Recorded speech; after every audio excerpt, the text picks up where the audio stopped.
îഃfriːəm was, according to the book of Genesis, the second son of Joseph and Asenath. Asenath was an Egyptian woman whom Pharaoh gave to Joseph as wife, and the daughter of Potipherah, a priest of On.Ephraim, was born in Egypt before the arrival of the children of Israel from Canaan. Ephraim had sons, Shuthelah, Beker, and Tahan. However, 1 Chronicles chapter 7 claims that he also had 2 more sons, Ezer and Elad, who were killed by local men who came to rob him of his cattle. He had another son, Beker, who carried on his name. From him was descended Joshua, son of Nun, who in time became the leader of the Israelite tribes in the conquest of Canaan. According to the biblical narrative, Jeroboam, who became the first king of the northern kingdom of Israel, was also from the house of Ephraim. Biblical criticism. Due to this lack of identity, some biblical scholars view this as post-diction, an eponymous metaphor providing an etiology of the connectedness of the tribe to others in the Israelite confederation. The text of the Torah argues that the name of Ephraim, which means double fruitfulness,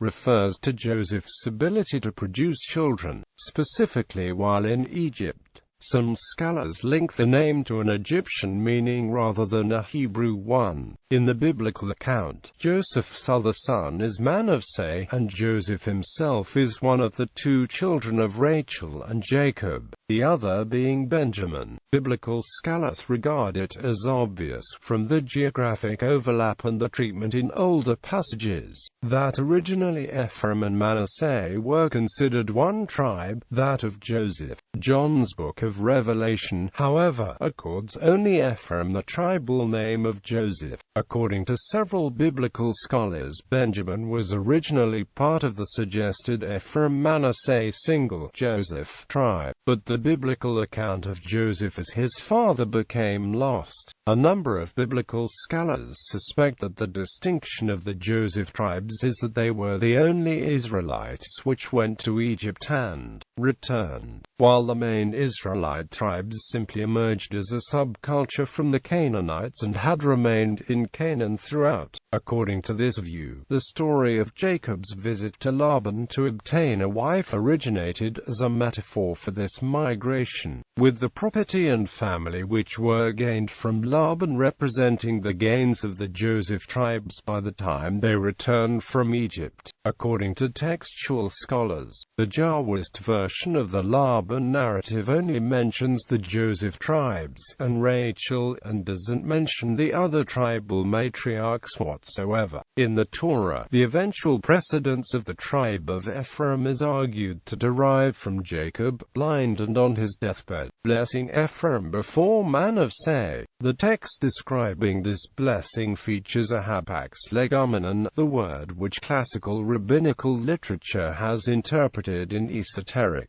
manners. Some rabbinical sources connect the term with sekel, meaning mind, wisdom, and view it as indicating that Jacob was entirely aware of who he was actually blessing. Other rabbinical sources connect the term with shekel, viewing it as signifying that Jacob was despoiling Manasseh in favor of Ephraim. Yet other rabbinical sources argue that it refers to the power of Jacob to instruct and guide the Holy Spirit.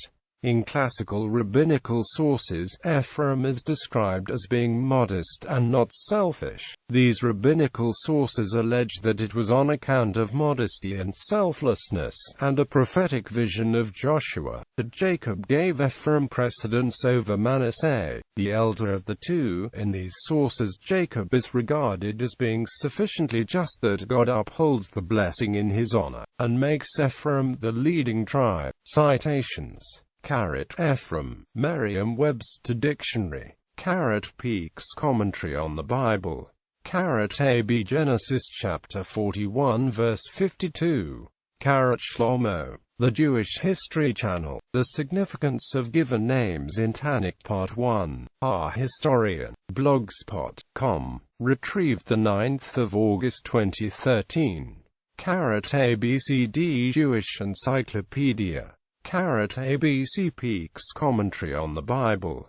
A.B. Israel Finkelstein, The Bible Unearthed, Richard Elliott Friedman, who wrote the Bible, A.B. C.D.E.F. Genesis chapter 48 verse 1.